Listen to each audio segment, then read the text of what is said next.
21st meeting of the CRTPA to order. And as we do that, we're going to recess because we lack a quorum at this point. So we're going to wait a couple of minutes. We'll stand in recess and wait a few minutes and see if someone else shows up so that we'll have a quorum and can take action. I got an idea, Mr. Chair. Mr. Barfield. Yes, I've got one of my fellow commissioners over there, Yeah. Chair Dean Hall. Why don't we invite him to vote with us? I wish we could do that. Mr. Chairman, you got 2 seconds? Yes, sir. So how many more do we need? What do we need? One more? We need one more. We're at 45.99. 45.99. Go hog tie somebody and get them in here. Voting item. Hey, young man.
good plan. All right, we're going to go ahead and reconvene the meeting. We have a quorum now.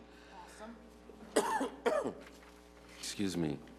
So we'll call the meeting to order at, what is that, 1:18 p.m.?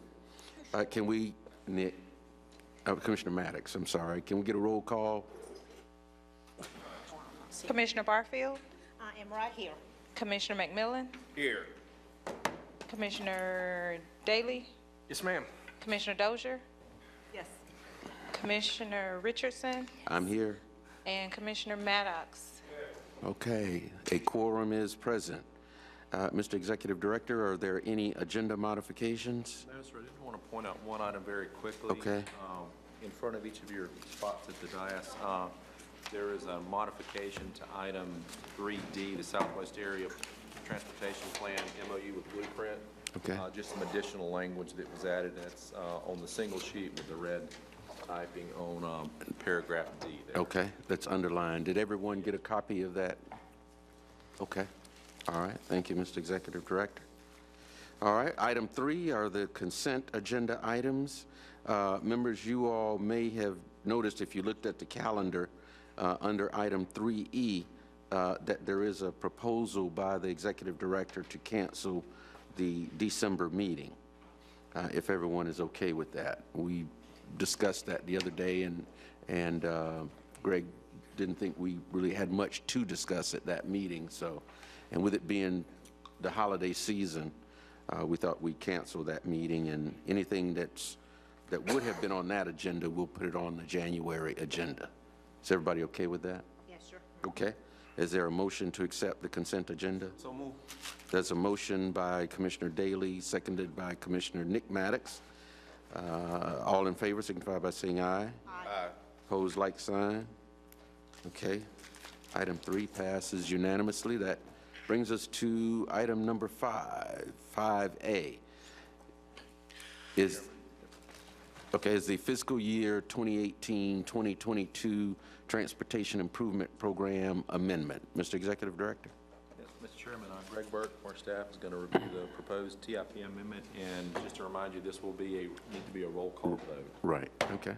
Good afternoon, members. We are amending the TIP to reflect the addition of funding for County Road 375 or Smith Creek Road to reflect funds for the addition of bike lanes on that facility.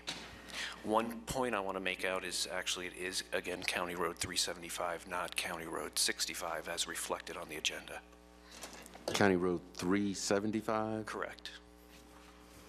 Okay, so when we take the motion on this item, if the maker of the motion would accept that as a friendly amendment? Absolutely. Okay. All right, are you done with your presentation? Okay, there's a motion by Commissioner Daly with the amendment from County Road 65 to County Road 375 and Smith Creek, which is Smith Creek Road. There's a second by Commissioner Barfield, and this is a roll call vote. Commissioner Barfield, Yes. Commissioner McMillan, Yes. Commissioner Daly, Aye. Commissioner Dozier, Aye. Commissioner Nick Maddox, Me. Commissioner Richardson, Yes. unanimously passed. Okay. All right, thank you, members. That brings us to item number 6, CRTPA action. 6A is the 2018 CRTPA meeting calendar. We've discussed that. No, well, we haven't discussed it, but you have the calendar in your packet. Is there a motion to approve the 2018 meeting calendar? There are 4 motions. Yes, sir. And this is just an observation. I noticed the last couple of 3 meetings, 1 o'clock has been a little hard to get everybody here.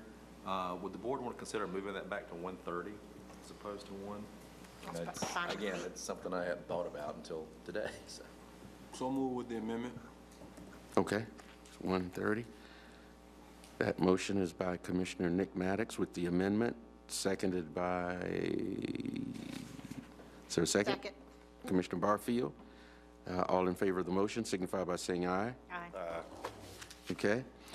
We are now at item 6B, the election of the CRTPA chair and vice chair. According to our bylaws, the vice chair would normally ascend to the chairmanship, but we do need a nomination. So is there a nomination for the vice chair, which is currently Commissioner Nick Maddox, to ascend to the chairmanship? So moved. As a motion by Commissioner Second. McDaniel, McMillan, I'm sorry, Daniel, getting your name confused. It happens. Commissioner McMillan, seconded by I second that. Commissioner Dozier. Any questions, comments? Commissioner Barfield? Yes, sir. I had thought that we were going to go on the chair and the vice chair, large county, small county, large county, small county. And it looks like it's Tallahassee and then Leon County. I thought that that was rotating through. And even though Nick Maddox is the vice chair, I thought that the next chair, because you're a large city, would be a small county. Well, we do have with the next vice chair, we will be doing that. I don't know how we got out of that rotation, but Dr. V has agreed to serve as vice chair, representing Gadsden County. Mr. Chair, in order to keep precedence, if small county prefer small county be chair, I'm sorry, I Mr. have no Chair. objection. Yeah. Commissioner Barfield. Commissioner Barfield, and then- And the, excuse me, and the reason I'm sorry, the reason I say that is because you have an executive committee, and I would want to see a small county be on that executive committee as it rolls. I'm not looking at the executive committee right now and how that would be. So if we skipped if we had a chair and a vice chair of two large units, and then at one point, I don't want to have no representation on the executive committee without having a small county on there. And that's my reason for bringing it up. Mr. Chair, if I'm sorry. Go ahead, Commissioner. you may have been Dozier? about to say the same thing, Greg. I thought we were rotating City of Tallahassee, Leon County, and one of the other three counties. Yes. So at all times on the executive committee, there was a Tallahassee, Leon County, and one representative from a small county. I believe that's how we've done the rotation in the past, but you are correct that the vice chair would have to be from the small county, or not small county, from one of our surrounding counties, in order to have the executive committee made up of those Right. three.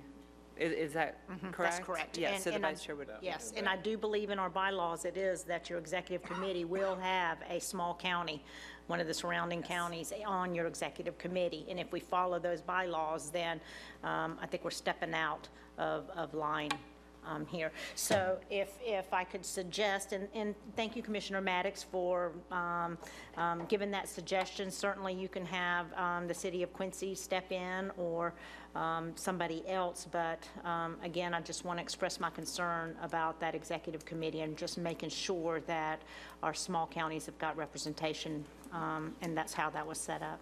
What would be your suggestion? Mr. Executive Director, hold just one second. If you were to follow Commissioner Maddox as chair and Dr. V as vice chair, you would have. That's the you would still executive have committee. You would still have Okay. a small county on the executive. On the executive, because those three are with that the, Okay, rotation. I just want to make sure. yeah. And I certainly would not want to have Dr. V nominated for chair in absentia without his, I doubt he minds. well, I wouldn't take that for granted. Mr. Chair? Yes, Commissioner Dozier? One question, I believe we're concerned about the same thing, Commissioner Barfield. I just thought there was the three rotations, so I guess we could check the history of that the last few years. But you just mentioned the time of the meeting, Greg, and I wondered if Dr. V, he has some challenges sometimes with his teaching schedule. So I would be happy to nominate Dr. V as vice chair.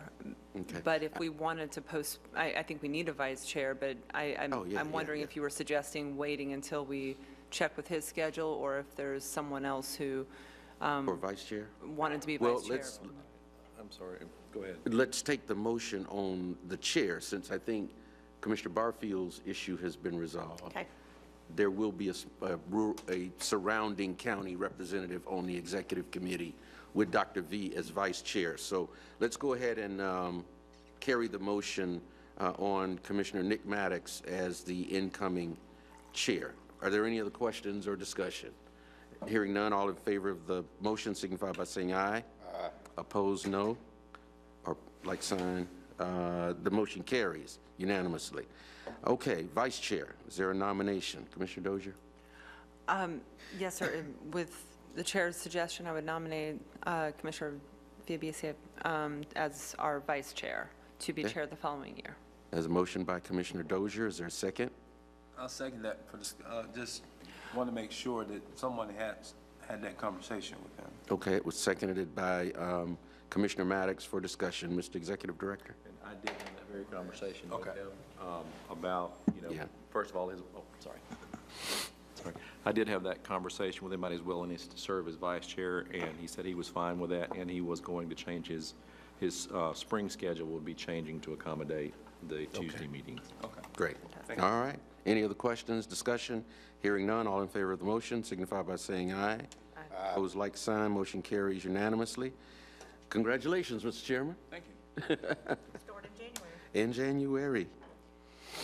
All right, item 6C, Thomasville Road Safety Discussion. Mr. Executive Director?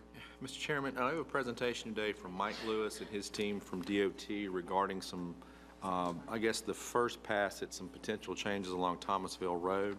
The one thing I didn't want to point out, this was listed in your agenda as an action item, but it's actually just a presentation. Also, too, we've had one person fill out a speaker card to address the board for this particular project. Okay. Mike, I will turn it over to you. Sure. I'm Michael Lewis. I am the traffic safety engineer with FDOT at the district office in Shipley. And we have done it is a safety study of Thomasville Road between, we started out looking at Monroe Street up to Bradford Road. And we did sort of a phase one where we looked at the Midtown area in the two-lane section to the south and had some recommendations. We're in the process of getting those ready for implementation. When you get to the multi-lane section up north of the Midtown area up to Collins, we noticed that there were a number of crash patterns that we felt were problematic, and we took a look at these and have come up with some recommendations for you to consider. As some background, we meet regularly with Greg and his staff. Every other month is what we typically try to achieve.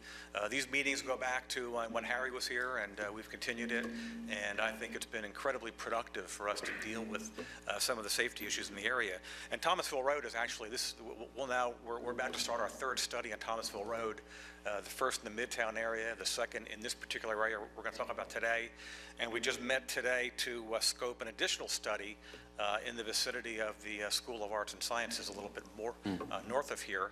And if we keep going, we'll be north of the interstate pretty soon if other issues come up. So we wanted to go today and just talk about some of these findings that we looked at. Between 7th Avenue and Bradford Road, we've come up with some recommendations in the previous study of adding some high-emphasis crosswalks, separate some of the pedestrian push buttons that are maybe too close together. There may be confusion about which button do you push to cross which roadway, and then also adding vehicles yield to pedestrian signs where appropriate. So we looked at vehicle crashes between 7th Avenue and Bradford Road. And the 5-year period that we looked at was between 2010 and 2015. And we found that there are a number of left turn crash patterns that we felt were problematic. I'm going to introduce right now Susan Joel. Susan Joel is one of our consultants with FDOT Safety Office. She's been working with me for about 4 years now on various studies, and she's the one continuum here is that she's been our consultant doing all of the Thomasville Road analysis that we've done. So she's much more familiar with the technical aspects of this. So I'm going to let her talk about some of the findings and some of the issues that we identified. Thank you, Mike. Good afternoon. On the table, you should have one of these handouts. If you came in a little late, there are a few more there. And I'm going to pick up where Mike left off. He discussed a little bit from this slide here for those in the audience. And this here is actually showing a picture of what Mike discussed, some of the left turn issues. This is at Colonial Drive.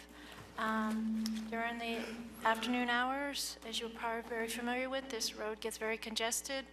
The traffic backs up, and then the Good Samaritans leave a gap, which they're supposed to leave a gap at a side street, and that's where our crashes are occurring. As you can see in a photo, somebody, as they're turning, someone will be heading north and will strike them. So this is how this whole study got started when we saw this crash pattern. This here is a summary of the crashes. This corridor, a section of it actually comes up on the DOT District 3 high crash list for high crash segments. Each district has its high crash list, and this comes up from the section between Colonial and Post Road, which actually Post extends a little bit north of our study area, but it comes up number 79 on the high crash list. And the average for this type of corridor, in this section it's 6 lanes divided, is normally 6.7 crashes per million miles. It's coming up 6.7, and it's normally 3.0. So you can see we definitely are about twice as high as the average for this type of roadway. And this table summarizes some of the left turn crash patterns where they're occurring. You can see when you get to Colonial, like in the photo, we had 10 during our study period. Pine, it actually got a little bit worse. 9 right at the signal, actually. You could be surprised they're happening at the signal, but that's because sometimes you get the green, what we call the green ball. You get the arrow where you don't have any conflicting traffic, and then it switches to that green, and somebody's supposed to yield. Well, obviously somebody doesn't, because that's why we have 9 crashes occurring at the signal there. Then we're having some angle crashes at the Gadsden intersection, which is actually where it's 2 lanes. And then we have some at the signalized intersections too. This is an overall aerial of the study area. It's difficult to see at this scale. We actually have a big roll plot that we reduced down, but we're going to go on and zoom in on these intersections. Here, this actually shows the 8 crashes, angle crashes.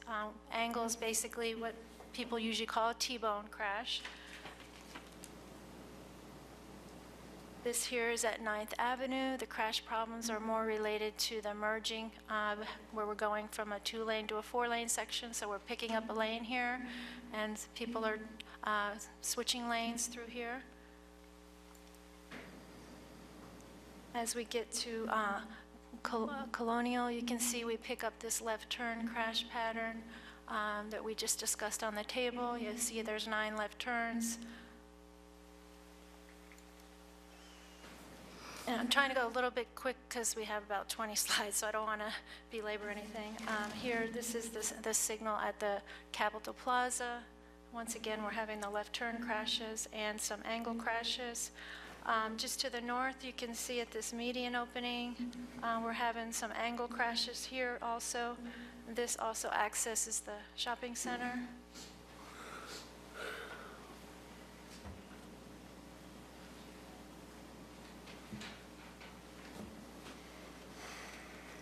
Here we have the Glenview signal, and you can see we're having some angle crashes, and we are having some left turn crashes, and our normal rear ends.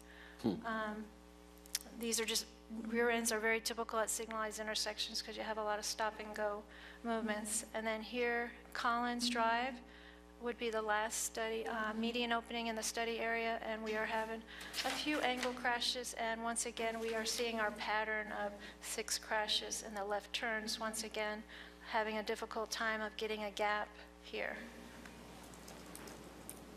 Also, these were the pedestrian crashes. For the Midtown study, we actually pulled the pedestrian bicycle crashes all the way to Benton Road. The bicycle crashes that occurred in this segment, as you can see, there were 3 of them. There were no pedestrian crashes in this segment. One of them occurred during dark conditions. Here at Glenview, in the vicinity of Glenview, we just had this one at the driveway. Both the bicyclists and the motorists were turning right into the driveway. And finally, at Bradford Benton is where we actually had the fatal pedestrian crash in this year, 2017, and we had another pedestrian injury crash and a bicycle crash. We did, as Mike talked about, have some improvements that were recommended for these. But now we're going to go into the focus of this study, which was end up more being access management type improvements. So at the south end of the project, we're basically, when you have an angle crash problem, there's not too many things you can do except try to eliminate one of those movements that is causing the angle crashes. So we see that it's not necessary for this to remain open, that it might be a good idea to close off this access. And these circles on your handouts actually show the counts that we conducted. So you can see this circle goes to here. We're showing 3 volumes. What we did is we picked our typical AM, midday, and PM peak hours, because that gives us sort of a synopsis of what's going on during the worst times of the day. And so as you can see, there was only 1 that turned in the morning, 10 in the afternoon, and 11 in the PM peak period. So it gives us an idea of if we were to close this, what kind of typical volume would be impacted, okay? And this here just shows the volume where we saw some of those side swipe crashes of why that's occurring. We have a high volume that is actually merging in here. Next, we move on to the 9th Avenue median opening. This is considered a full median opening. That means all the turns are able to permitted here, and then we have this median opening here. We're looking at making this what we would call a directional median opening, where only one direction of traffic would be able to turn through it. And we are looking at making the southbound movement access, and the northbound would have to continue and U-turn. And once again, we're showing the volumes here. If it has a star next to it, that shows the movement that would be impacted by this geometry change. So this volume of 2, 3, and 7, the U-turns would be the ones that would not be able to turn there anymore. So once again, we can see that's not a heavy volume. The same on the side street here at 9th, we only had 5, 2, and 4. So once again, we don't have a lot of people that are making these movements. And I'm sure part of it is because they don't feel very safe making them. So this opening, we did not get count data because there actually was not a crash problem here, but there's no need to keep this median opening open. There are no left turn lanes there, so it's not a safe crossing to begin with. So we would recommend closing that, and it's too close to this one anyways. Okay, the next one is here at Colonial and Grape. This was, if you recall, when we were going over some of the crashes, this is where we started having the crash pattern because of the backups here. So here we would put in another, what we would call a bidirectional median opening, because both directions are able to turn left here, but we would be restricting the lefts out, and we would be closing this median opening. And once again, if you look at those volumes on the side street that would be impacted, at Grape, we basically counted 0 during those 3 peak hours that were turning left. Here at Colonial, we counted 0, 1, and 0 throughout the day. So there's not a whole lot of left turns that are coming out of these side streets. What we would like to do is to consolidate the left turns into this opening here, southbound left. And how we would control them during the PM peak hour, we would actually install a signal, and we would provide a left turn arrow for these left turn vehicles, because right now we discussed they're getting hit. They're getting struck because they don't have the right of way. So this left turn arrow would give them the ability to safely turn when the crashes are occurring in the PM peak hour. During the rest of the day, when there's not a problem with finding gaps, they would have a flashing yellow arrow, which I'm sure many of you are starting to see more out on the roads, is the flashing yellow arrow. It's basically the caution. So the goal is not to slow everybody down, stop everybody. The goal is to make this movement safer, and that's how we would be doing it, okay? This would be a free flow here, southbound.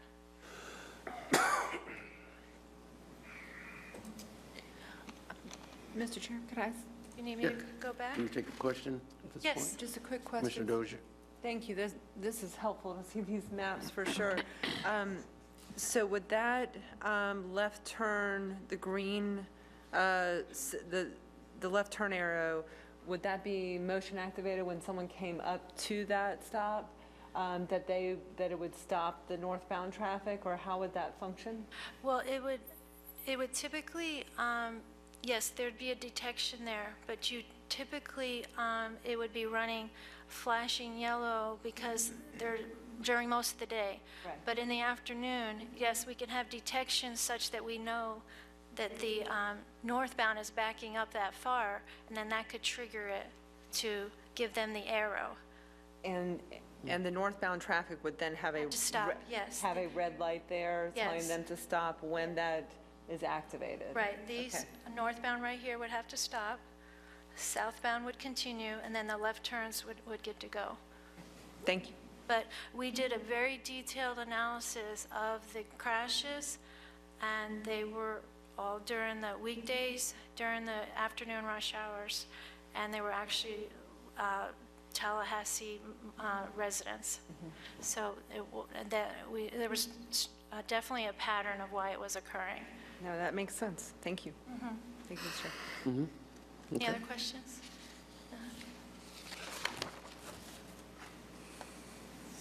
Okay, here, with the modification of that median opening at Colonial, we're looking at lengthening the left turn lane here at the shopping center. As you can see, we're able to lengthen it probably about 100 feet or so. And the improvements we would recommend here, there is already a left turn arrow with a green ball. We would actually make this one a flashing yellow arrow, but we would give them the protected during the afternoon, because once again, those left turn crashes are occurring in the afternoon. And then we would also, this one was having some angle crashes. We would also add an extra signal head. If you're driving along this segment, you only see 2 signal heads, and there's actually 3 through lanes and 1 left turn lane. So we would actually add an extra signal head, and there'd be more visibility for the drivers approaching from both directions. And then we were looking at this median open directly to the north here of Capitol Plaza, actually accesses the shopping center also. And this one had the crashes too. We could close this one, and these motorists could exit out at the signal, which would be much safer. And we could also lengthen the turn lane into the plaza, which you all are probably very aware that this does get backed up. We were just there for lunch, so we do know that this could definitely use to have a longer left turn lane. And then this would eliminate the crashes occurring here. And once again, you can see with the stars which movements would be impacted by these changes. So you could see the volumes, okay?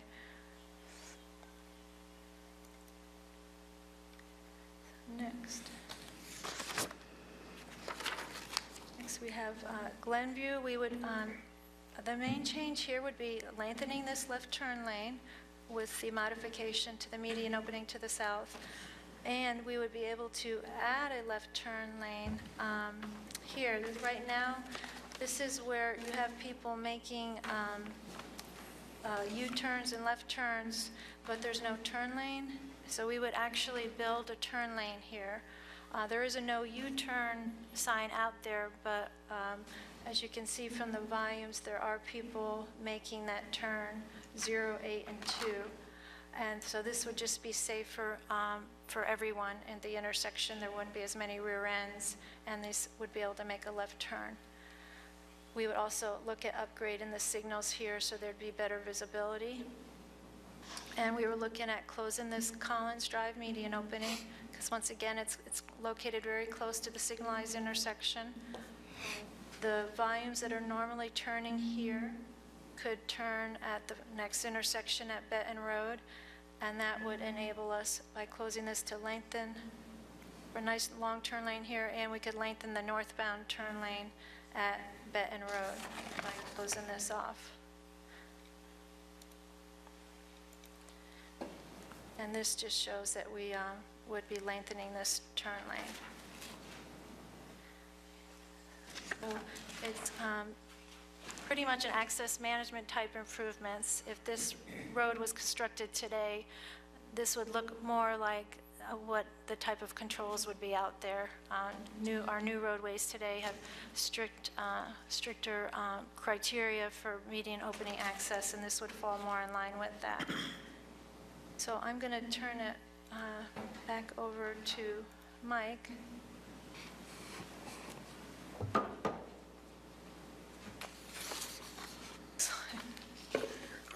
Page down.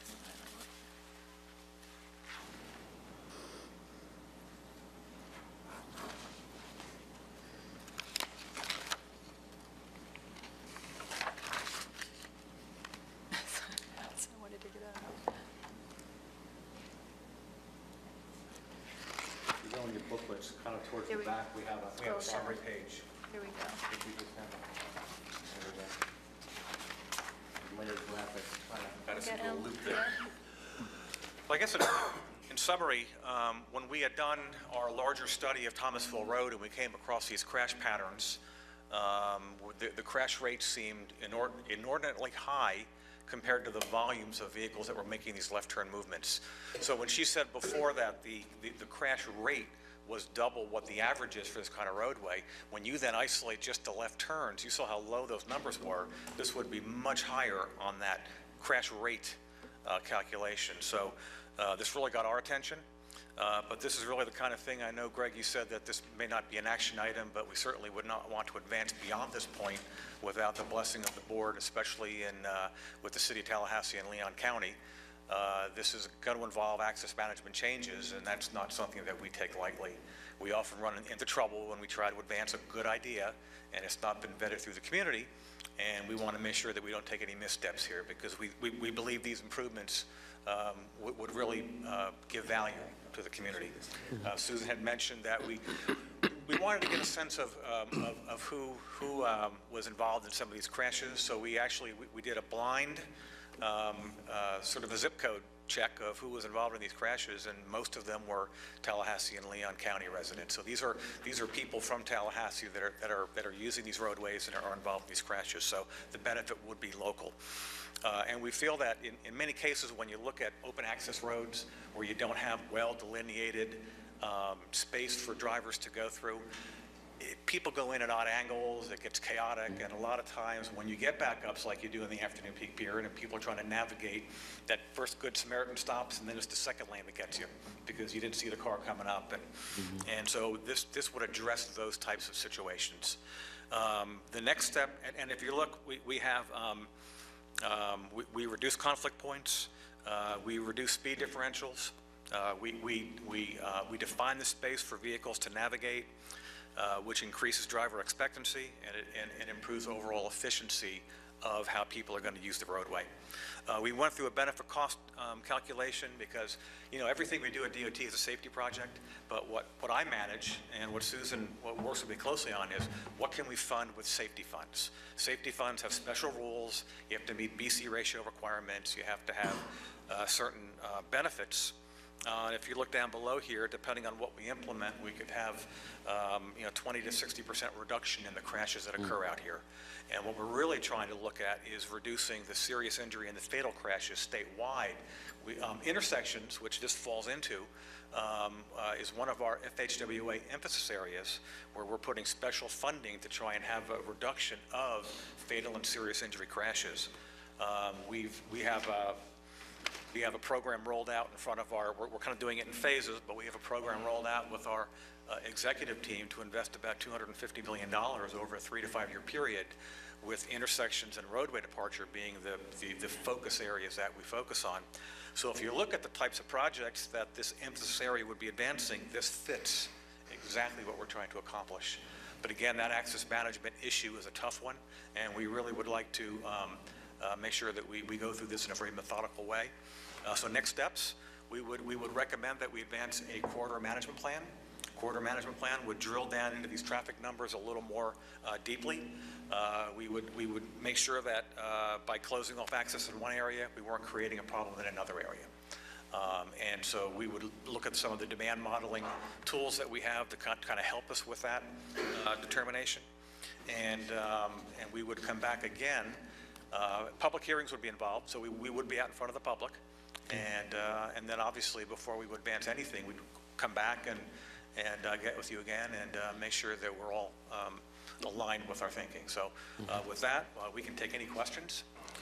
Are there any questions? I would suggest, because obviously this is going to impact the businesses in that area, that you certainly reach out to the business owners and see what their input might be. Yeah, okay. Commissioner Dozier? Thank you, Mr. Chair.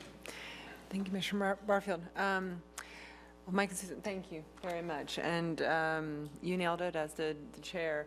We have seen issues come up when, I can remember the medians on North Monroe when we talked about Lake Ella and the issues surrounding there, that we had access to businesses. It was raised as a question at the very end, and we all know that, people will get engaged when there's something to react to. So I think being very deliberate with that is a good thing. I think the numbers and this area being ranked number 79th in the district, that's pretty startling. Yes. And I do think making sure that message comes out to whether it's the residents of the neighborhood there or the businesses, I think that can be very helpful. So I'm counting maybe 5 different medians being closed. Is that right? Sounds right. Yeah. So, so I think this does look very good. I know it was an action item, Greg, but if we need some direction to initiate the corridor study. Yeah, and I'm sorry, go ahead. Well, I was just going to ask, whether or not you would like that direction today. That'll be fine. Mike, I apologize. I thought this was just for presentation today, but if you'd like the board to take some type of action to. We wouldn't endorsement suppose to that we move were going to forward. ever come in and tell the board what to do. Right. But clearly, if we're to advance this to the next step, we do need some direction and just making Okay. sure that if you have any concerns or ideas, clearly outreach to the businesses will do. Yeah. And we want to do this as a partner. Okay. Okay, would you Well, like to make a motion? I would like to make the Commissioner motion to Dozier? endorse a quarter study here. I have one other question, Mr. Chair, but I'll make that motion. All right. Thank you. There's a motion by Commissioner Dozier, seconded by Commissioner Nick Maddox. Commissioner Dozier? So the only other question, or I guess something that I'd like to, see if we could reflect on, actually, I will add to one. I know we're talking about Midtown in general, and a lot of the options that we looked at probably won't work. I remember there was one option about, I don't know if it was utilizing that turn lane off of Gadsden back onto Thomasville Road if there was one ways. I don't think that's moving forward. Is that right, Greg? So we don't need We're to worry still about looking at it, closing. but I think that's pretty close. It wasn't ideal, though, so likely not. Okay. So with that said,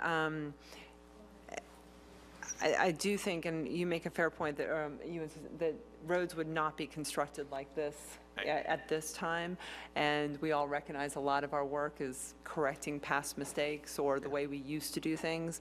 So there is one section where we have very wide medians, and there's some trees planted there, and that's very beneficial for the heat, for everything else. Some of those may come down, so if there's an opportunity to do additional planting as we expand some of these medians, or I know we have a very narrow strip of grass next to it's probably a 4-foot sidewalk along that path. I don't mean to expand the scope of this too much, but if we're looking in this area at pedestrian safety and bikes as well, just making sure that we're looking at the sight lines, but any additions that might encourage people to walk more since we are making those improvements. I'd love to see that as part of this. Would that be a problem to look at those aspects as well? DOT has taken a complete street approach to many things, and I Yes. think that the next step being a corridor management plan, it's not quite as intensive as a PD&E, but it's really going to drill down into some of these details.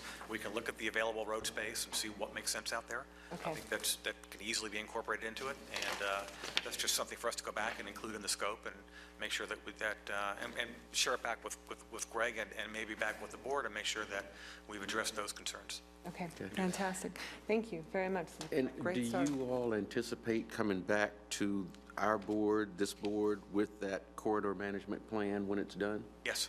Okay. Yes, and I think we would, this probably would be done through the planning department, not through my group. And I think normally they would come back and give a presentation, Okay. possibly, I think, before the public hearings, Okay. to make sure that you're aware of what we're doing here in the district and making sure that we've accounted for things properly. Again, and that might be, an update of the study and where they are with their findings there. Okay. All right. Any other questions? Another example of how we have just forged such a tremendous partnership with the FDOT, and we appreciate the fact that you all are partnering with us because, of course, this impacts our community, and we're all a part of that community, so we certainly appreciate that and look forward to continuing that partnership as we Thank go you very forward. much. Okay. Thank you. And we do have a speaker on this item. Is it Tall? Hans van Tol. Hans van Tol. You give us your name and address, Mr. Tall, and you'll have 3 minutes. I'm Hans van Tol. I live 1503 Old Fort Drive. This item actually came up on the CMAC meeting, and that made me pose some questions with respect to the speed limit in this area. So I looked at some numbers, some figures. And this is actually what I could find with the figures, that in 2011 and 2012, the crashes were averaging about 15 a year. The speed limit was 35 miles per hour. In September 2012, the speed limit was raised to 45 miles per hour. And you see that the number of crashes has gone up dramatically. And this is kind of a funny, this has a history, this speed increase, because normally it is bodies like this that ask for a speed study, or it comes from the local government. In this case, apparently this came from the FDOT secretary himself, because he had gotten a speeding ticket in this area. So you can imagine that FDOT had some pressure behind them to increase the speed limit here. But the question is, if he didn't get a ticket, perhaps we wouldn't be here discussing this item, because the number of crashes might be considerably less.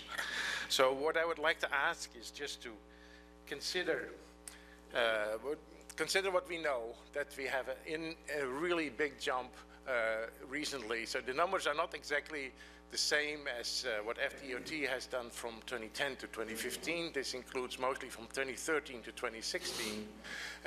So there you have a big jump in crashes, which are above the critical rate if you look at the Federal Highway Administration typical numbers.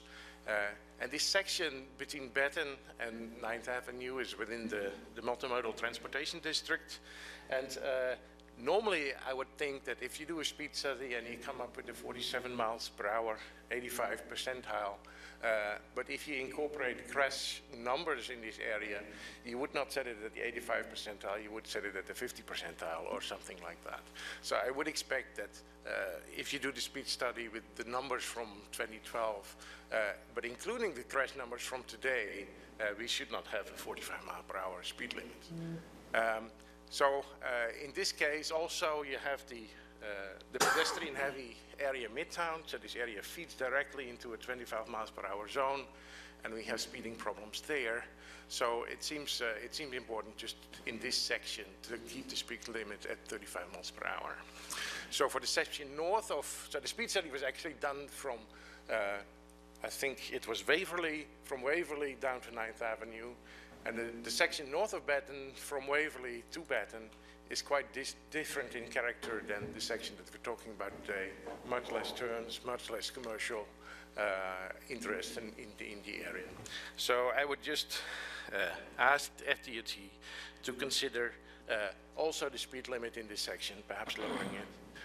Anat Prasad is not the FDOT secretary anymore, so why not? Thank you very much. Okay, thank you, Mr. Tall. No other speakers, Mr. Executive Director? Okay, thank you. All right, we're now on item. You still have a motion on the floor. You didn't vote on the Oh, motion. yes, thank you. Thank you for reminding me. The motion by Commissioner Dozier. All in favor of that motion signify by saying aye. Aye. Opposed, like sign.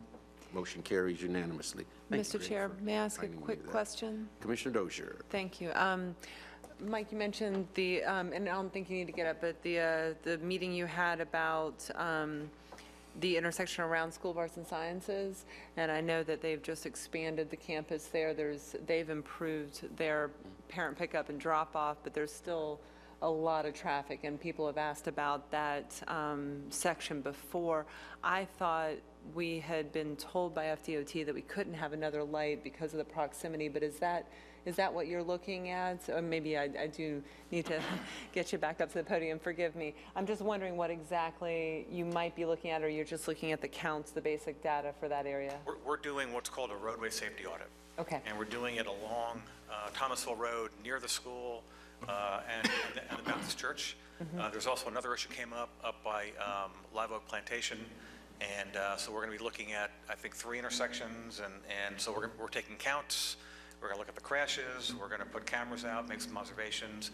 One of the concerns was whether or not the school had any traffic that queued back onto Thomasville, and then some of the interactions between the school and the church and some of the neighborhoods, and making sure that if there was any safety enhancements we could make that we're going to do it. We're actually going to have some meetings in the field, and we're going to get out there and we're going to put our walking shoes on and take a walk around and look at things live in the field. Okay, and we'd see the results of that as we do with this and others, yeah. Absolutely. Okay, thank you very much. Thank you, Mr. Chair. Commissioner Daly? Don't go too far. Mike, what's the issue at Live Oak Plantation Road and Thompson Road? I got a phone call a couple months ago, and knowing that this was coming up, I just kind of lumped it in. But I was called about an issue relating to if you're on Live Oak Plantation and you're at the stop bar, and if you're looking left at the southbound traffic, there's a railing that blocks your view. And as Thomasville was widening in this area, there's a right turn lane, there's a bike lane, and so the ditch, the grassy area behind the sidewalk is steep enough where we had to put a handrail in to protect people from falling down the slope. So that railing creates a visual barrier, and so what we're thinking of doing, if you were to look at it, it's got the metal tubing on the outside and then these thin pickets in the middle. So if we can swap out, I mean, maybe just the outside railing with none of the pickets, if that's acceptable, that might open up the sight lines. So we wanted to look at that we're going to include some of the homeowners associations and some of the people that live in that area. You know, if you drive it, I mean, in the urban condition, many times you stop at the stop bar, you can't see. You pull up a little bit safely into the crosswalk, you can see perfectly. And I think that's really, we have so much going on at the intersection that to design it right now would cost a lot more money than we have to make an improvement. If we can do some ad hoc things and improve it, then that's what we're going to look at. But that was the issue there. Okay. Are there any others maybe we should be aware of? If there are, please get a hold of Greg, and he can pass that along to us. Okay. Any other questions? All right. Thank you all so much. Okay. All right. Item 6D, Mr. Executive Director, the CRTPA Urban Attributable Funds. Yes, Mr. Chairman, this is a follow-up to an item that was on our retreat agenda last month. This is where we discussed allocating all of our annual allocation of what are called SU funds or urban attributable. Right now, we get about $3.6 million a year. The only portion of that is set aside as $1 million a year for bike and ped improvements. So what staff is proposing is to actually allocate all those monies into basically 5 categories, and the percentages that we've identified are meant to be more guidelines and not a hard and fast number each year. So what we've looked at there, what we're proposing is 40% of the funds be allocated to congestion management plan implementation. That's the plan that we also gave you an overview of at the retreat. Hopefully be finishing that up around May or June, but there should be several projects that come out of that. We'd want to target that 40% to 30% for bike and ped projects consistent with what we do now. 10% safety projects. That could be a project that we identify through our process, one of our local governments through theirs, whichever, but those funds would be eligible for safety projects. 10% to complete streets implementation, and we had a couple of caveats on that we would match 50% of a design phase up to $150,000, or provide up to $300,000 for the construction or implementation of an actual complete streets project. And the remaining 10% would be allocated to planning studies for issues that may come up over a given year. So with that, Mr. Chair, we're recommending approval of that and open it up for discussion. Okay. Are there any questions for Greg? Oh, and I'm sorry, is there an adoption of the resolution that goes along with this? Okay. Is there a motion on this item? So moved. Moved by Dr. V, seconded by Commissioner via BCA, I'm sorry, and seconded by Commissioner Barfield. What, did you have a question? Yes, what were the ratios before, or did we have any? The only thing we had was just $1 million, so that equates to 30% of the roughly $3.6 million we get per year. Okay, so this is new ratio that you're coming up with? Yes, ma'am. It'd be the same amount of money, but just more directed to targeted projects. And the thought being that we could be more effective with that money using an old, smaller scale project. Okay, that sounds good. And if you have leftover in one area, what do you do with that leftover? You would just use it for another area? You bring that Yes, back ma'am, to the- or find another project. As I said, the percentages aren't meant to be hard and fast numbers, just Okay. more over a 5-year period. Those are the kind of the general guidelines we would target. Yeah. Okay. Any other questions? Hearing none. Is there, all in favor of the motion signify by saying aye. Aye. Opposed, like sign. All right, it takes us to, motion approves, is approved unanimously. That takes us to item 6E, Mr. Executive Director, the Gadsden County Bridge right-of-way request. Yes, sir. This was actually a request from DOT about 2 or 3 weeks ago.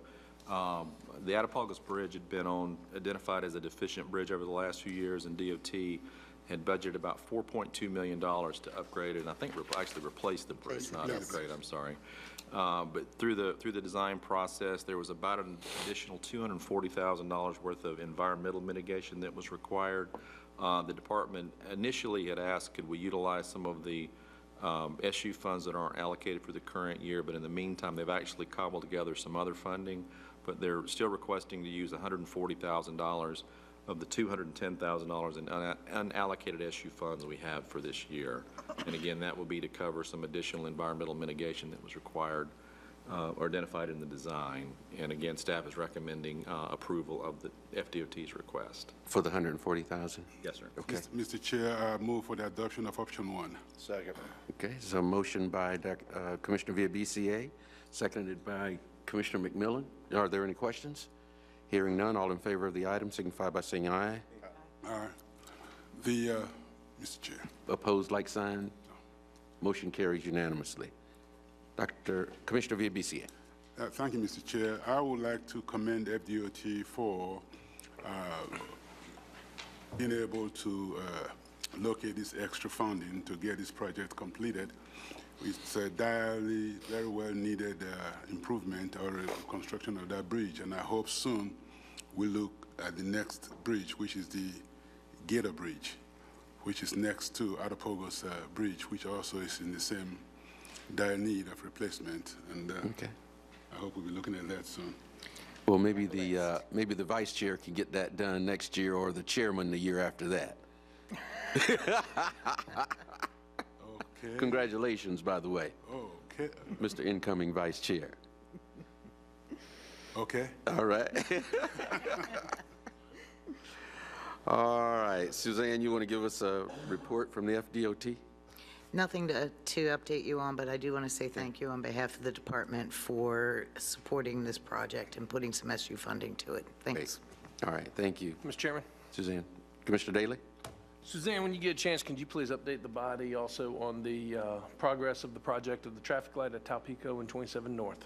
It's been well over a year, I believe, since we've had the latest update from FDOT, and would love to have that at the next meeting if we could. Okay. Yes, sir. Okay. So be it. Be done. All right, Mr. Executive Director? Mr. Chairman, not a whole lot today. Just wanted to present to you our new logo that we've worked to develop. Bam. Went through several. Bam. I'm going to take that as an approval there. But, I think a Beyonce calls it Damn. We went through several iterations of it, and actually, What's that the little consultant that we were using used what we called a logo bracket, similar to your NCAA brackets, and this is the one we narrowed it down to. And actually, I think it looks pretty good. It represents, our area. The initial one was actually basically red, white, and blue, but I was a little concerned that our area showed up as red as opposed to the blue it normally is, so I thought this one might be a little better. But actually, the real reason was it was too much like DOT's logo. They use the same color. But I was the only one in the office that actually picked up on the red versus blue there. Suggesting, too, that Florida is a blue state. I was not going there. Mr. Chair, I think this signals that Greg is finally, he's settled in enough. He can make jokes about us. It's good. We appreciate it, Greg. Yeah. And I'd also, Craig, do we have a draft of the webpage as well? And this is something we're still tweaking, but we've been going through the process of updating the website along with the logo update, and much more user-friendly. Oh, yeah. Much cleaner. That's really nice. So it still needs some tweaking, and of course, our color palette will be applied to this. But a lot easier to find the information that people are looking for and putting the more prominent, items towards the front as opposed to having to dig down and find them somewhere. Yeah. And I told Greg the logo also captures what we have been able to capture, if you will, here in Tallahassee and Leon County through Blueprint, the partnership of the infrastructure improvements and the environmental aspect as well. And so that's what it represented to me when I saw it, those colors, particularly the green and blue. And, okay. And just one other item I want to briefly mention as well. We've been working to try to get some new membership on our Citizens Multimodal Advisory Committee. So again, if you know folks that might be interested, please put them our way. We've actually had a potential candidate that showed up at some of the Blueprint meetings, so we are going to be talking to her about joining. But if you've got What committee is that? Our Citizens Advisory Committee, Citizens Multimodal Advisory Committee. And can that person be from any county? What is the requirement? Yes, ma'am. No, it just has to be a resident of the four-county area. Okay. Is there anything in item 9, Dr. V, Commissioner via BCA? Yes. We adopted the, that was the 2018 meeting calendar, but we did agree to cancel the December meeting. So item 9B, we will not have that meeting in December, and items that would have been on that agenda would be put on the January agenda. Yeah. So is there anything else that needed to be brought to our attention in item 9, Mr. Executive No, sir, I Director? don't believe so. Okay. Mr. Chairman, Commissioner Daly? actually, this goes back to the Executive Director's report, if that's okay. Okay, yeah. So we've got a very important issue coming before the Intergovernmental Agency on December 6th, dealing with Spring Hill Road and a proposal by FSU. It's a very big, very important vote. Part of the information that we are all waiting to hear deals with a traffic study that was commissioned, I believe, by this body on Spring Hill Road, Orange Avenue. All of us are expressing concerns about the fact that we have a vote coming up, but yet we do not have all the studies to help us make the appropriate decision. Can you please provide us an update on the status of that traffic study, where it is, and when we expect to get it back? Well, the study's underway. We started it probably about a month ago. If you've been driving in the area around the end of October, 1st of November, you notice a lot of tubes out. One of the things we're doing is collecting traffic data, actually collecting Bluetooth data to look at the interaction of that area with the airport. The actual traffic study itself, in terms of where we're going to have traffic numbers, I wouldn't anticipate that probably until next spring. Definitely not in time for your December 5th meeting. Has the IA staff been in constant contact with you on this particular issue? And remember, this is a joint effort between ourselves and Blueprint. Right. So what has been the official response from the CRTPA staff to IA regarding pushing for the vote in December? We have not had any response to the vote itself. You just remain silent, even though that the study is going on, and we're not going to have that back. Okay. Well, I mean, nothing on your part. It's yeah, just, I mean, the study's in the initial phases, and remember, the study was actually conceived as an area-wide transportation study, the airport gateway discussion has Came only entered that in afterwards. the last few months. Yeah. Right, correct. Well, it's just, it's an interesting situation that we are in, having to make a very important decision. We don't Sure. have all the pieces to the puzzle.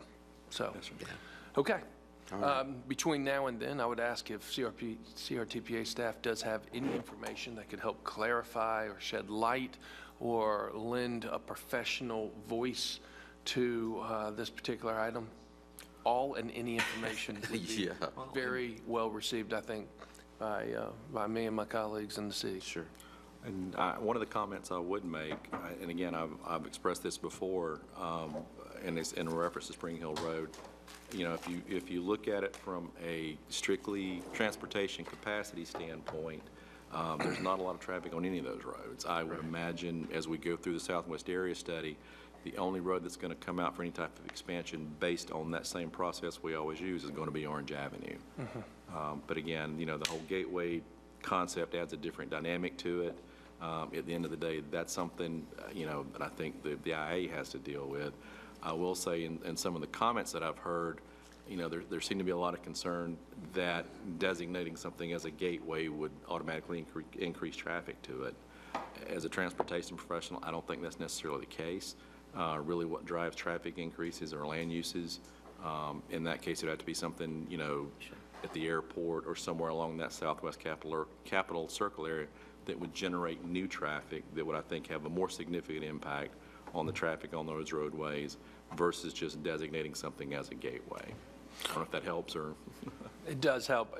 Greg, remind me, the scope of the study, is it specifically just traffic counts, traffic patterns, therefore the intensity or lack thereof on the particular roadways? Or are we also included in the scope, like any infrastructure changes that might come about on our end, not on the Florida State end as proposed, but for instance, like where you have, well, you got Spring Hill, you got Little Lake Bradford Road, and then you've got Orange Avenue. If the traffic counts come back in any particular way and signify anything in particular, therefore, will there be a recommendation coming up saying, yep, you got to redo this intersection and this is what we think it looks like? Or I think it'll be or is it just traffic counts? No, it's more than traffic counts. A lot of this, remember, there's an extensive public involvement effort involved with getting the neighborhoods involved in how their neighborhoods are impacted and how they access South Lake, or not like South Lake, but Lake Bradford, Orange Avenue. Remember what precipitated this study was DOT's funding of the PD&E for Orange Avenue. Right.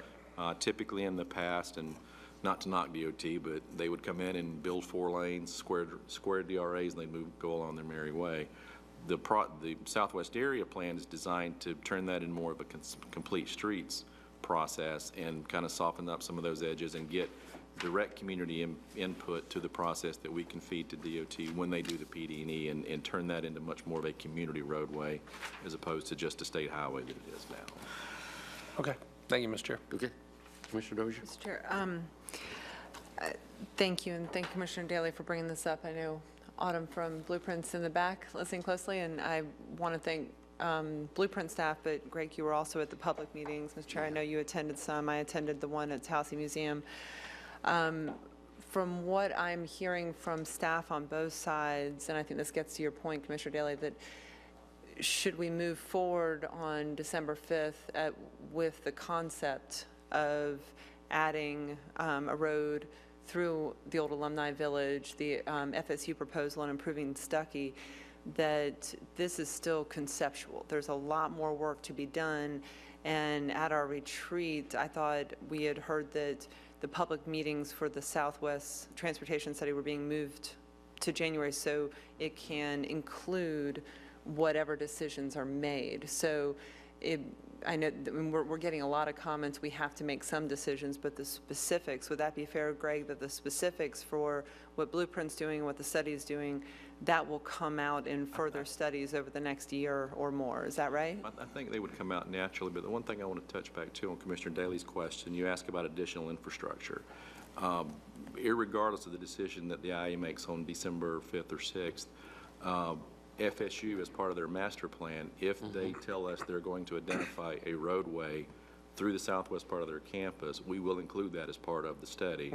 Now, whether or not how it's paid for, who pays for it, that's a completely different question. But in terms of that being probably a significant piece of the transportation network in the southwest area, we would include that as part of the network, so to speak. If that makes sense. That does. And I guess on point, Mr. Chair, I guess what I am struggling with right now is, and I agree with you, and I guess this is appropriate since we're talking transportation and whatnot, is then if everything's going to be conceptual for the most part, why are we voting in December? What's the push for December? Why not just wait and see what the studies come back? That's the key that I'm really struggling with. Nobody has been able to truly clarify to me why this vote must take place in December.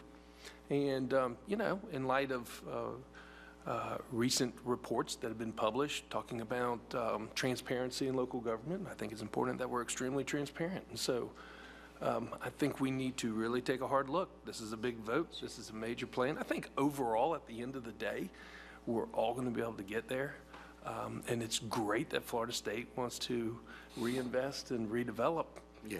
But boy, this is a big one. Yeah, And it's I huge. think we need all the pieces in place and have all the information that we can have. So again, the question is, if this is just, and I'll be asking the exact same questions in December and asking staff leading up. If this is all just conceptual, why are we pushing for a vote so soon? Yeah. And I'm sure you know the Citizen Advisory Committee. Oh, very, very voted well aware. The other night to Yes. delay. Yeah, and like you said, Mr. Chairman, we are hearing from the neighbors, and we are hearing from the neighborhoods, both through formal association communications and through individuals. I'm reading. Now, I have not attended any of the public hearings yet down there, but I'm hearing that message loud and clear, both as it's printed in the paper and how it's being relayed back. And you're absolutely correct. We've got a citizen advisory committee. It's just, I'm starting to, what is the importance of this December vote, and why does this vote have to take place?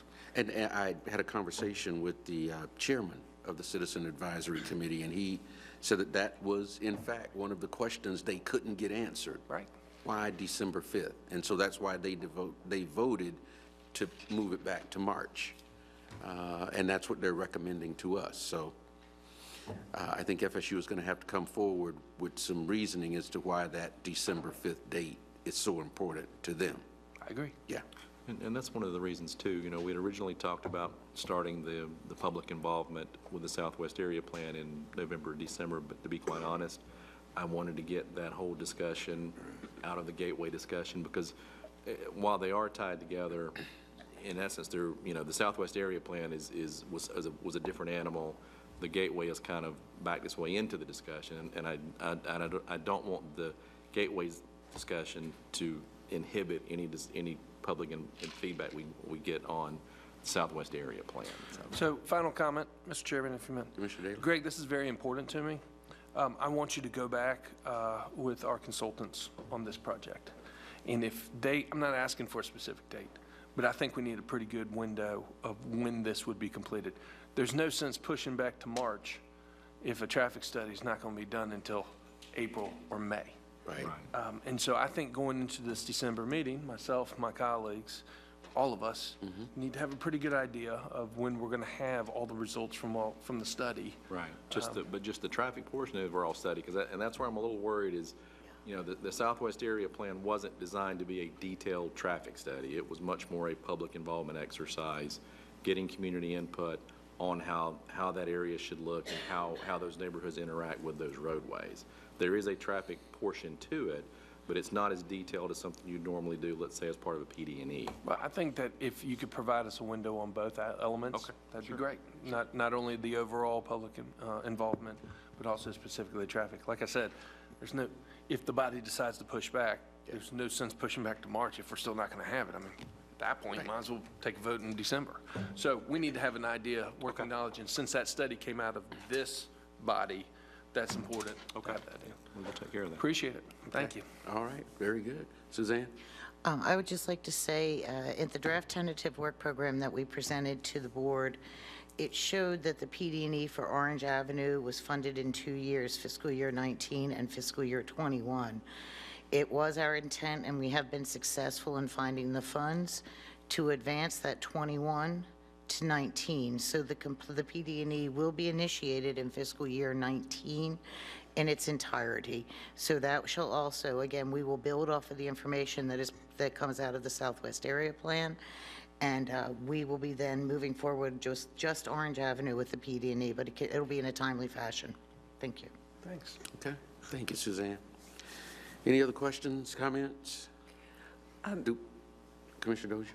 I'm sorry, Mr. Chair, I was going to add a couple of items under items from members. I was just going to mention a couple things, but I didn't know if you had any more citizens' comments. Yeah, that's what I was about to ask Greg. Do we have any more?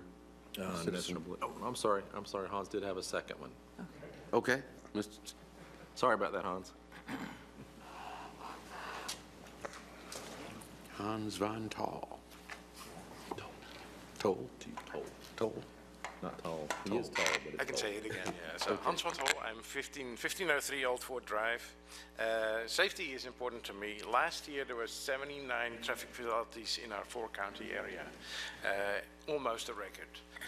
This year we had so far 5 pedestrians, 2 cyclists killed, and one of the cyclists was actually on the St. Michael Trail, and that is what I want to talk to you about. In your January meeting, in your agenda packet, you had a letter from Dale Allen from the Florida Trails and Greenways and Trails Foundation, where he pointed out the problems with safety at the intersections, mostly intersections of St. Mike's Trail with the 98, with the 267, and also with Oak Ridge Road in Leon County. So and that is actually where the traffic fatality occurred. So what I would like the CRTPA to do is to take some action to improve the safety along the trail. The trail is heavily used already. We're having the expansion in Wakulla County of the Coastal Trail. We're having the expansion here of the Capital Cascade Trail, with a direct connection to the St. Mike's Trail. So use is going to increase, and it's going to be important to make it as safe as possible for everybody. So what I kind of suggest in the first thing is just to improve the signage. So right now, this is the Oak Ridge Road crossing, where we just have a simple yellow sign with the bike, which is W11-1, I think, which is kind of a warning for a bike crossing, although many people would be at a loss to explain what it is. And it would be much better to take the new sign, which was introduced in the official record in 2009, I think, where it's much more specific that there's going to be a trails crossing, and that it's going to be important to implement that at all the intersections of the roads with the St. Mike's Trail. And then in the long term, you just have to study and implement engineering solutions to make the trail users attentive to road crossings. Users of the trail, they often think this is a safe facility, but intersections at the trail are often really dangerous because limited sight, and people are feeling too safe in a sense, and they pay perhaps less attention. On the other hand, also the engineering solutions for the road users to slow traffic down where you have the trail crossings. So I think it's important, and I think the CRTPA should take the lead here because it involves state roads, it involves state park, it involves Leon County, Wakulla County. So with that, I would just urge you to do something about it and start a study. And that's kind of all I wanted to say, except for happy Thanksgiving, everybody. Mr. Chair. Commissioner Murphy. Yes. On the St. Mark's Trail, when you're approaching Oak Ridge Road, is there a stop bar there or any warning signs for the cyclist? I know that there's a stop sign there, but that is a very dark alley right there. You have those two low-lying areas, and really, unless you are paying attention, particularly going south, it is dangerous, and I would think just the addition of just a white stop bar. Yeah, you can put a kind of an advanced sign so there is going to stop sign coming up. Actually, currently on the St. Mike's Trail there is a wrong sign there. It says that there is a crossing coming up instead of a stop coming up. Kind of the yellow sign with the black cross. And the stop signs are these are the small size ones for the trail users, so they're not Yeah. huge. Yeah. Some of the stop bars are clear and freshly painted, others are kind of worn, so it's, Well, I just know when you're riding, as we do, your head's down a lot and you're approaching that area, that trail's flat, you're going pretty fast, particularly for folks like you and I, and you're really not looking very far ahead. Our tendency is to look 10 feet in front of you and down and not up. So perhaps safety issue of a stop bar, a white stop bar across the whole thing would probably help a whole you could lot. think a lot of different things. You can take the trail a little of a curve just before the crossing, preferably against traffic, so that you can see the approaching traffic. That's a bad But you can do it for intersection. cars. You could put a median. There is a lot of different solutions that you can think about. My Yeah. thoughts. What I've asked Greg to do, if he would get with county staff, because that is a county road and the trail is in the county, the sections that you're talking about, and to follow up on the items that you've brought to our attention today. Yeah. Well, so there's certainly, I actually don't know, because the trail itself is, of course, a state facility. It's a state park. It's maintained by DEP, so DEP It's would have to be maintained in the by conversation. DEP, Yeah. so there is a lot of different moving parts in Yeah. there. So it's, so county, of course, is involved with the county Sure. roads. The other roads are state roads, so that is FDOT again. So it's, it would be good perhaps to get some safety money there and to see what can be done. Okay.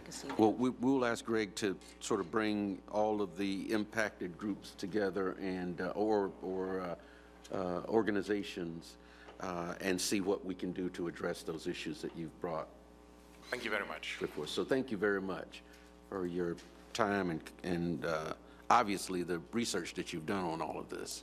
So we appreciate it. Yes. Okay. All right. Mr. Dozier? Yeah. She had told me earlier she had some items. Commissioner Dozier? Thank you, Mr. Chair. Well, actually, one question I've got, and Hans, I will echo your comment. Thank you for the information, and Commissioner Barfield, we know you ride those trails often as well. I think this relates to one of the things I wanted to ask about, and Chris Rito from ARPC isn't here today, but regarding the trails specifically, with the expansion of our trail system, with the attention we're getting and the desire to attract people to our area throughout our counties and our partner counties down to Franklin with City of the Sea Trail, I wonder if there is a opportunity here as we look at St. Mark's to explore options to brand signage that will be unique for our trail system in this area in North Florida. Something that stands out a little bit more. I mean, there's probably standards, as you have the numbers up there for the yellow signs that come from the state, but if there are any opportunities, Greg, as you reach out, if the board is interested in that, to work with Visit Tallahassee and some of our partner counties or others to look at a branding of the signage, it may stand out, in addition to those other safety features that you mentioned, Commissioner Barfield, so, and Hans. And perhaps, are you talking about like in the whole region that we have? I'm thinking the region. I mean, this is going to get a lot more attention. idea. This issue is not going to be just the St. Mark's Trail. So if we are exploring solutions on St. Mark's and get something started that would brand the whole area, but also be something that stands out to cyclists, pedestrians, and, vehicle traffic, this might be a great opportunity to kind of align those two issues, the safety and the promotion of the trail system. So would that be possible? Yes, Commissioner Dozier. That is actually something the Greenways and Trails Foundation, I've had some discussions with Dale Allen about that very thing. That's something they're interested in statewide. We've got the Sun Trails Network now, so at some point in the future, we'll have an extensive network of connected trails. So that has been one of the things that's been talked about, is how do you brand those, market them, but some sort of common signage through all of them. So that is some general discussions we've had, and that's something we can follow up on as well. That's great. Okay. Thank you. Okay, thank you, Commissioner Dozier. So two quick issues, Mr. Chair. I'm sorry, I was just following on the conversation there. First, at our Appalachia Regional Planning Council meeting, which all of our counties are a member of, and cities, and extends as far west as Gulf County. There was a discussion at our last board meeting last week about a rural planning organization. They don't have the population, those counties outside of CRTPA, to have a metropolitan planning organization like we do. But there's a lot of energy around having a rural planning organization to coordinate some of that effort. This came up with the freight logistics zone that's coming out of Franklin County up through Gadsden County, which is pretty exciting. There's a plan in place now, but we need to look for funding for that. And because of both economic development-wise, but also transportation-wise, we are so connected to our western neighbors as well, even beyond CRTPA border. And I think this would, I mean, particularly with Gadsden being the connecting point there, I wondered, Mr. Chair, if we could just stay in conversation with Chris Rito at ARPC. And I just wanted to mention to the board to make sure that I wasn't speaking out of turn there, but thinking that if we are going to look at creating a rural planning organization for those other counties, that we go ahead and initiate a partnership with CRTPA, because we share so many of the same common issues. Would that be an appropriate kind of direction? Our board has asked for an agenda item to come back from Chris, exploring our options there. But I just wondered if there was any comments or any feedback that could flow back into ARPC, or if that's possible from your perspective, Greg. I know Chris had mentioned that to me a few months ago. That was something they were considering, but we haven't talked about it since then. But yeah, and I offered, our assistance with kind of structuring something like that, but whatever the desire of the board is. I don't know if it's the appropriate time now, or we may want to wait and see kind of what. He will be preparing, I appreciate that. So he'll be preparing an agenda item. He has direction from the board now, so I think it's about to get a little more formal to review those issues. So if there's any assistance that CRTPA can lend to, or FDOT or anyone else lend to ARPC as we develop this, I think, so often we create organizations or have them that are in their silos. If we're starting a new one, it would be good to start off on the right foot so there is a good collaboration among all of us. Does that sound like the right approach? Okay. Okay. All right. And lastly, Mr. Chair, just an issue that came up before the meeting. I've been contacted by some of the business owners at the shopping center, the corner of Magnolia and Appalachia Parkway. And I believe either the chair, Greg, will be getting a letter from the manager of the property, Talcor, Ed Murray, and some of the business owners about some of their concerns with the proposed changes to the intersection and the service road. So I don't think I don't know if there needs to be any formal action here, but I think you had suggested, Greg, getting that letter and sitting down and having a conversation with them. There may be issues that the shopping center itself needs to address, but if you and FDOT could talk with those business owners about access to the shopping center as it relates to the changes of the intersection, that would be very helpful. And do we need any formal action on that, or? I don't think so. Okay. Okay. Anything else? Commissioner Dozier? No, sir. I thought Suzanne. I'm sorry. Well, I just want to make sure, though, that when we're talking about a rural transportation planning agency or organization, that you are a formalized body under federal law, okay? Yes. So that organization being regionally, locally driven, while there's collaboration, there's significant difference. And we've had this discussion already with both the Appalachia and West Florida. So we just want to make sure that there's not an expectation that the resources that you have available to you would be available to them, because that is not the case under federal law. You are absolutely right, and there is not that expectation. And forgive me, but I can't remember the name of the FDOT rep who was with us at the table. We did talk about that, and that's the agenda item is supposed to flesh out the differences and how that rural planning organization could help. But it's mostly in the collaborative aspects that we were talking about, making sure the two organizations work together. And I will say, I actually was the rural liaison in the Heartland, so I had urban and rural counties, and the rural counties were not part of a TPO. So I have experience with both, and anything I could do to ever assist, I gladly would. Thank you. Okay. Anything else? That's it, Mr. Chair. Commissioner Dozier? I did want to, I guess it's obvious that Commissioner Miller is not here today, and that's not because she's absent. She has in fact resigned from the board. We got her letter at the retreat. But that raises some issues, and we're going to have to readdress that. We did not formally communicate from the city to the CRTPA the commission's actions to vest all of its voting authority in its one remaining member, which is me. But there are some legal issues that we didn't fully address at the meeting where we took that action. So I'm going to ask the commission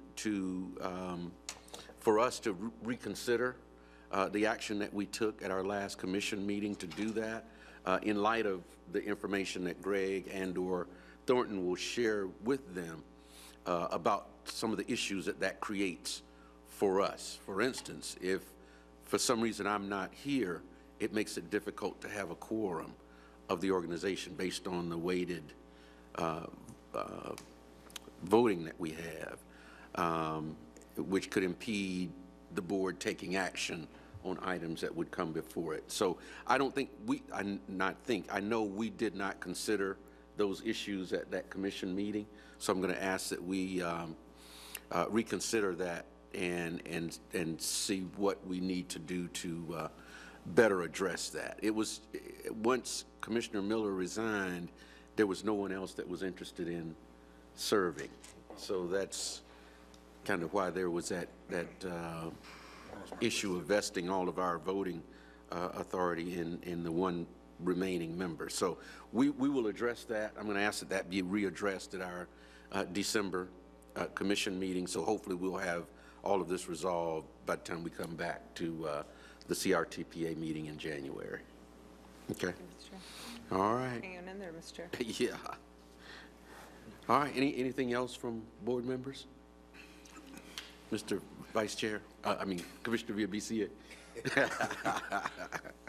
Thank you, Mr. Chair. I was kind of surprised to hear the action of this board. With all honors and pleasure, I am willing to serve as the vice chair. And I think you all probably heard from a little birdie probably told you that my schedule, I've been working on my teaching schedule from Monday, Wednesday, Friday, which allowed me to come to Tuesdays, Thursdays, since we changed to Tuesday. Yeah. And come January, I will not have any class during CRTPA meetings. So this just works just perfectly well. I will no longer be tardy, and I will not expect to miss any because I will have no classes at that time of the semester. And while I still have the mic, Mr. Chair, I am going to ask that we consider the Ottapogos Highway resurfacing and widening project as to, if it's not already, I think it's already in one of the long-range plans. If not, if it is, can we advance it?